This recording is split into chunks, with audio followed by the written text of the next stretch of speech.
ఒక గ్రామం వెలుపల ఉన్న అడవిలో ఒక చెరువు ఉండేది. అందులో ఒక మొసలి ఉండేది. ఎవరూ ఆ చెరువు వద్దకు వెళ్ళేవారు కాదు. ఇలా ఉండగా వర్షాలు లేక ఆ చెరువు ఎండిపోతూ ఉంది. నీళ్లు తగ్గి మట్టి నెర్రలు చీరింది. మొసలి నీళ్లు లేక కొద్ది నీళ్లలో తలకలాడుతూ ఉంది. ఒకరోజు ఒక రైతు సంతకు పెద్ద గోనసంచి భుజాన వేసుకుని వెళుతూ ఈ మొసలిని చూశాడు. అయ్యో పాపం అని జాలిపడి మొసలిని గోనసంచిలోకి ఎక్కించుకొని ఇంకొక చోట నీరు ఉన్న చెరువులోకి దిగాడు. మొసలి, చెరువు వచ్చింది, దిగుతావా అన్నాడు. మొసలి, నీరు ఎంతుంది అని అడిగింది. నా పాదాల వరకు వచ్చాయి అన్నాడు. అయ్యో, ఇంకొంచెం వెళ్ళు అంది. ఆ రైతు ఇంకొంచెం ముందుకు వెళ్ళి దింపుతా అన్నాడు. నీరు ఎంతవరకు ఉన్నాయి అని అడిగింది. నా మోకాల వరకు వచ్చాయి అన్నాడు. ఎట్లా వచ్చావు, ఇంకొంచెం ముందుకు వెళ్ళు అంది. సరే అని ఇంకొంచెం ముందుకు తీసుకువెళ్ళాడు. దింపుదునా అని అన్నాడు. నీరు ఎంత ఉన్నాయి అని అడిగింది. నా నడుము వరకు వచ్చాయి అని చెప్పాడు. అయితే దింపు అని అంది. గోనెసంచి మూట విప్పి మొసలిని చెరువులోకి వదిలాడు. అది నీటిలోనికి దిగి వెంటనే ఆ రైతు కాలు పట్టుకుని లాగుతూ ఉంది. ఆ రైతు, అయ్యో చనిపోతావని నిన్ను కాపాడి ఇక్కడ వదిలితే నన్నే పట్టుకుంటావా అన్నాడు. నాకు ఆకలి, నువ్వు నా ఆహారం అంది. అప్పుడు ఎవరినైనా న్యాయం అడుగుదాం అని అన్నాడు. అడుగు అంది మొసలి. అక్కడ ఒక ముసలి ఆవు, గుర్రం గడ్డి మేస్తూ ఉన్నాయి. ఓ ఆవు, ఓ గుర్రమా అని పిలిచాడు. ఎందుకు పిలిచావు అని అడిగాయి. జరిగిన విషయం చెప్పాడు. అప్పుడు ఆ ఆవు, గుర్రం, మా యజమాని వయసులో ఉన్నప్పుడు మమ్మల్ని బాగా ఉపయోగించుకొని ఇప్పుడు తరిమేశాడు. మనుషులకు నీతి లేదు, లాగు మొసలి లాగు అన్నాయి.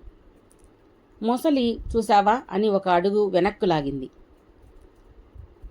ఆవు, గుర్రం యజమానిపై కోపముతో ఉన్నాయి, అందుకే అలా చెప్పాయి. వేరే వారిని అడుగుదాం, ఇదే చివరిసారి అని అన్నాడు. మొసలి సరే అడుగు అంది. ఇంతలో అక్కడ గట్టుపై ఎండ్రక్కాయలను పట్టుకోవడానికి ఒక నక్క వచ్చింది. ఈ రైతు నక్కబావా నక్కబావా అని పిలిచాడు. నక్క ఏం విషయం అని అడిగింది. రైతు, ఈ మొసలిని ఎండిన చెరువులో ఒట్టి మట్టిపడ్డడలో పడి ఉంటే పాపమని కాపాడి నీళ్లలో వదిలాను. నన్ను చంపాలని లాగుతూ ఉంది, న్యాయమా అన్నాడు. నక్క, సరిగా వినిపించలేదు, కొంచెం ముందుకు వచ్చి చెప్పండి అని అంది. మొసలి కొంచెం ముందుకు జరిగింది. మళ్ళీ చెప్పాడు. సగమే వినిపించింది, చివర ఏం చెప్పావో వినిపించడం లేదు, ఇంకొంచెం ముందుకు వచ్చి చెప్పు అని అడిగింది. మొసలి బయట వరకు వచ్చింది.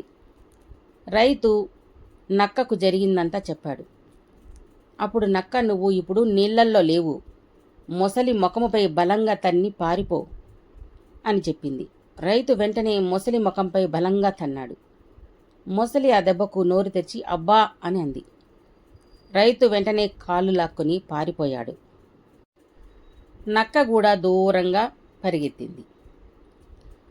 కానీ మొసలి తన ఆహారాన్ని పాడు చేసిందని నక్క మీద పగబట్టింది. ఓ నక్క, నిన్ను ఎలాగైనా చంపి తింటాను అని చెప్పింది.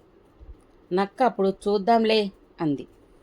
అప్పటి నుండి నక్క చాలా జాగ్రత్తగా ఉంది. నీళ్లు తాగాలంటే చెరువులోకి దిగాలి, మొసలికి దొరకకూడదు అని కానుగ చెట్లు ఎక్కువగా ఉన్న చోట నీరు తాగేది. మొసలి నక్క వస్తే తిందాము అని ఎదురు చూస్తూ ఉంది. ఒకరోజు నక్క నీరు తాగే స్థలం కనిపెట్టింది. మెల్లగా వెళ్ళి అక్కడ పడుకుని ఉంది. నక్క అది తెలియక నీళ్లలో దిగి నీరు తాగుతూ ఉంది. మొసలి గబాలున దాని కాలు పట్టుకుంది. నక్క భయపడిపోయింది, కాలు నొప్పిగా ఉంది.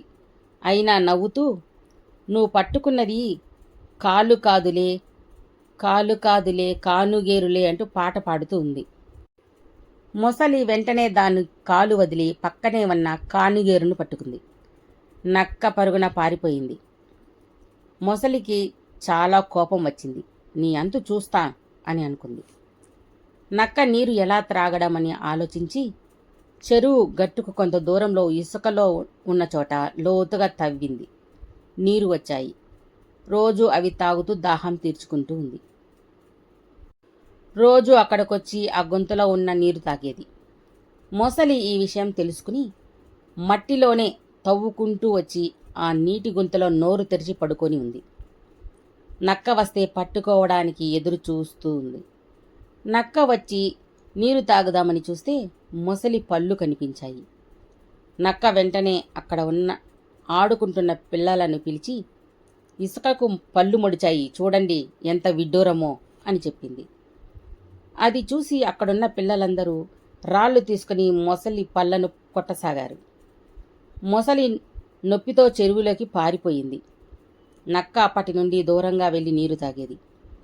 మొసలి నక్క రాకపోవడం చూసి, నేను నక్క బొరియ వద్దకే వెళ్ళి తింటాను అని బయలుదేరింది. మెల్లగా వెళ్ళి చూస్తే నక్క లేదు.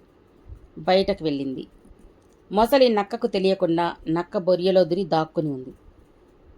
నక్క వస్తే గుబుక్కన తినాలని అనుకునింది. నక్క అలసిపోయి ఇంటికి వచ్చింది.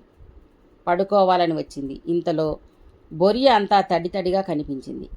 ఈ తెమ్మ ఎక్కడిది అని ఆలోచించి మొసలి ఉందేమో అని అనుకుంది. ఓ బొరియా, ఓ బొరియా అని పిలిచింది. మొసలి లోపల గమ్మన పడుకొని ఉంది. రోజు నా ఇల్లు పిలిస్తే ఊ ఊ అంటుంది, ఈరోజు ఎందుకు పలకడం లేదు? ఇది నా ఇల్లేనా కాదేమో అని అనిపించి, సరే చూద్దామని మళ్ళా ఓ బొరియా, ఓ బొరియా అని పిలిచింది. వెంటనే మొసలి ఊ ఊ అని అంది. నక్కకు మొసలి అక్కడ ఉందని తెలిసి పారిపోయింది. వేరే చోటుకి వెళ్ళి ప్రశాంతంగా ఉంది. మొసలి నక్క కోసం అక్కడే వెతుకులాడుతూ ఉంది.